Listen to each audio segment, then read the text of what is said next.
आप सभी का हमारे चैनल पे स्वागत है। प्लीज़ हमारे चैनल को सब्सक्राइब, लाइक और कमेंट करें।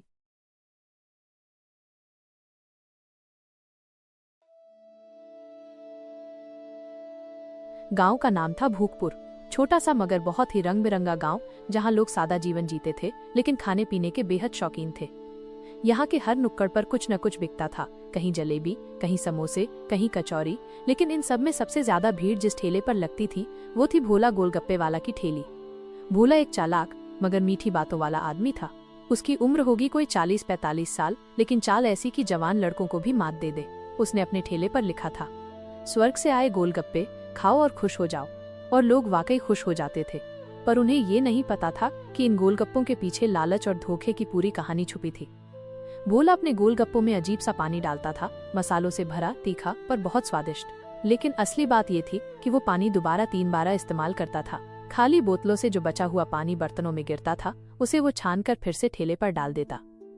एक बार गांव के स्कूल के मास्टर जी ने पूछा, भोला, इतना बढ़िया पानी रोज कैसे बना लेते हो? अरे मास्टर जी, मेरी दादी की रेसिपी है, अमृत है ये। वाह, फिर तो रोज खाना पड़ेगा। और भोला के दिल में सोच चल रही थी, जितना ज्यादा लोग खाएंगे उतना ज्यादा पैसा आएगा, और अगर मसाले दोबारा इस्तेमाल हो जाएं तो मुनाफा ही मुनाफा। भोला अब दिन में 3 बार ठेला लगाता, सुबह स्कूल के पास, दोपहर में पंचायत भवन के पास और शाम को मंदिर के बाहर। लेकिन उसके गोलगप्पों में अब स्वाद के साथ साथ गड़बड़ भी बढ़ती जा रही थी। उसने एक नया तरीका निकाला, गोलगप्पे में आलू कम, हवा ज्यादा, पानी में स्वाद ज्यादा, सफाई कम।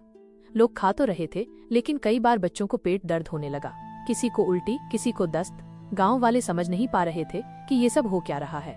लेकिन भोला कहता, गोलगप्पे से नहीं, मौसम से हो रहा है। अब बरसात का टाइम है। एक दिन भोला की ठेली पर एक छोटी बच्ची गुड़िया आई। वो बहुत प्यारी 5-6 साल की थी। उसने 5 रुपए देकर कहा, भोला चाचा, एक प्लेट देना, बहुत भूख लगी है। भोला ने देखा कि उसके पास बस एक ही सिक्का था। उसने झट से पानी ज्यादा और आलू कम वाला गोलगप्पा बना दिया। गुड़िया ने खाया, मुस्कुराई और चली गई। रात को वो बच्ची रोते रोते घर पहुंची। उसे तेज पेट दर्द हो रहा था। माँ बाप उसे अस्पताल ले गए। खराब पानी और बासी आलू से पेट में इन्फेक्शन हो गया है। भोला को जब पता चला तो पहले तो वो डर गया, लेकिन फिर बोला, अरे बच्चों को तो हर चीज से हो जाता है, इसमें मेरी क्या गलती। गांव वालों को जब शक हुआ तो उन्होंने पंचायत बुलाई। सरपंच बोले, भोला, अब बहुत हो गया। कई बच्चों को तुम्हारे गोलगप्पों से दिक्कत हो रही है। तुम साफ सफाई का ध्यान नहीं रखते। माफ करना सरकार, आगे से ध्यान रखूंगा। लेकिन मन ही मन उसने सोचा, इतने सालों से कमाया है, अब क्या बंद कर दूं? बस थोड़ा और ध्यान रखूंगा, लेकिन चालाकी बंद नहीं करूंगा। भोला अब मुनाफा और बढ़ाने के चक्कर में सस्ते नकली मसाले खरीदने लगा। जहां पहले 1 किलो इमली लगती थी, अब वो नकली एसेंस डालने लगा। जहां पुदीना चाहिए था, वहां वो रंगीन पानी डाल देता। गांव वालों को तो स्वाद अच्छा लग रहा था क्योंकि मसाले तेज थे, पर पेट में जलन बढ़ रहा था। गांव में एक पढ़ा लिखा लड़का था, रवि। वो शहर से पढ़ाई करके लौटा था। उसने भोला की गोलगप्पे की ठेली पर कुछ दिन नजर रखी और फिर एक दिन छुपकर वीडियो बना ली, जिसमें भोला बासी पानी दोबारा डाल रहा था और नकली मसाले के पैकेट खोल रहा था। रवि ने पंचायत में जाकर वो वीडियो दिखाया। तूने पूरे गांव को धोखा दिया है। हम तुझे 1 हफ्ते का समय देते हैं, या तो तू अपनी आदत बदल या गांव छोड़ दे। भोला अब घर में बैठा था। ठेले पर कोई नहीं आता था। बच्चा बच्चा उसे धोखेबाज चाचा कहता था। उसकी कमाई बंद हो गई, उधार में लिया सामान भी बिकना बंद। एक दिन उसकी बीवी बोली, अब तो कुछ काम कर लो भोला, ईमानदारी से जियो, नहीं तो भगवान भी माफ नहीं करेगा। भोला की आंखों में आंसू आ गए। उसने सिर झुकाकर कहा, अब मैं सच में बदलूंगा। भोला ने ठेला फिर से निकाला, लेकिन इस बार ताजा पानी, साफ बर्तन, असली मसाले और ईमानदारी से बने गोलगप्पे का बोर्ड। शुरू में कोई नहीं आया, फिर धीरे धीरे गुड़िया आई, रवि आया, मास्टर जी आए और सबको गोलगप्पे अब और भी स्वादिष्ट लगे। भोला ने अब तय कर लिया था कि चाहे कम कमाऊं, पर लालच में नहीं बहूंगा। भोला ने अब नई जिंदगी शुरू की थी। हर दिन ताजे आलू उबालता, साफ पानी तैयार करता और ठेले को ऐसे चमकाता जैसे कोई दुकान हो। लेकिन ग्राहक कम ही आते। लोगों के मन में उसका पुराना रूप अब भी बसा हुआ था। रात को वो बैठकर सोचता, लोग मुझे माफ क्यों नहीं करते। उसकी बीवी शांत स्वभाव की थी, बोली, भोला, जब तूने सालों तक धोखा दिया तो माफी भी एक दिन में नहीं मिलेगी, वक्त लगेगा। पर अगर तेरा दिल साफ है तो एक दिन सब तुझे अपनाएंगे। गांव में हर साल लगने वाला बड़ा मेला भूपपुर महोत्सव आने वाला था। हर दुकान वाला तैयारी में जुट गया। भोला के मन में डर भी था और उम्मीद भी। अगर इस मेले में मैं सबको ईमानदारी दिखा पाया तो लोग मुझे फिर से अपनाएंगे।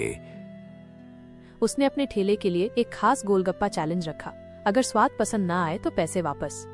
मेले में जब भोला का ठेला सजा तो शुरुआत में कोई नहीं आया, लेकिन कुछ बच्चे आए और उन्होंने चैलेंज की बात सुनी। उन्होंने गोलगप्पे खाए और उछल पड़े। अरे वाह चाचा, ये तो बहुत स्वादिष्ट है। धीरे धीरे भीड़ बढ़ने लगी। मास्टर जी आए, सरपंच आए और फिर गुड़िया भी आई, जिसने पहले बीमार होने के बाद कभी भोला के ठेले की ओर नहीं देखा था। भोला ने उसे मुस्कुराकर प्लेट दी। आज आलू ताजा है, पानी साफ है और तुम्हारा चाचा अब बदल गया है। भोला का ठेला मेले की रात सबसे व्यस्त ठेला बन चुका था। लोग कह रहे थे, अब के भोला की गोलगप्पों में फिर से वही पुराना स्वाद आ गया है, पर इस बार सफाई के साथ। भोला की आंखों में आंसू थे। ये आंसू जीत के थे, आत्मा की शांति के थे। एक दिन शहर से एक बड़ा व्यापारी आया। उसने भोला के गोलगप्पे खाए और बोला, मैं तुम्हारी एक चेन खोलना चाहता हूँ, भोला गोलगप्पे वाला 10 शहरों में। पर एक शर्त है, थोड़ा स्वाद तेज चाहिए। थोड़ा मसाले में टिक टिक डालेंगे ताकि लोग बार बार खाएं। सस्ता पड़ेगा, मुनाफा ज्यादा होगा। भोला रात भर सो नहीं पाया। क्या मैं फिर उसी गलती को दोहराऊं? क्या फिर से लोगों का भरोसा तोड़ूं? उसे गुड़िया की मुस्कुराहट याद आई, गांव वालों की माफी और उसकी बीवी के शब्द, पैसे से नहीं इज्जत से पेट भरता है।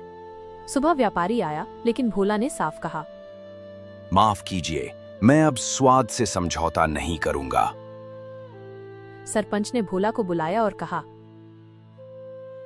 तूने साबित कर दिया कि इंसान बदल सकता है। अब हम तुझे भूपपुर रत्न से सम्मानित करते हैं। पूरे गांव ने ताली बजाई। भोला का चेहरा गर्व से चमक रहा था। भोला अब गांव के बच्चों को भी सिखाने लगा, लालच छोटा लगता है पर वो दिल को खा जाता है, और ईमानदारी दिखने में धीमी लगती है लेकिन वो हमेशा जीतती है। उसकी दुकान अब भोला गोलगप्पे वाला विश्वास के साथ नाम से मशहूर। लालच आपको तात्कालिक मुनाफा दे सकता है, लेकिन भरोसा और इज्जत सिर्फ ईमानदारी से मिलती है।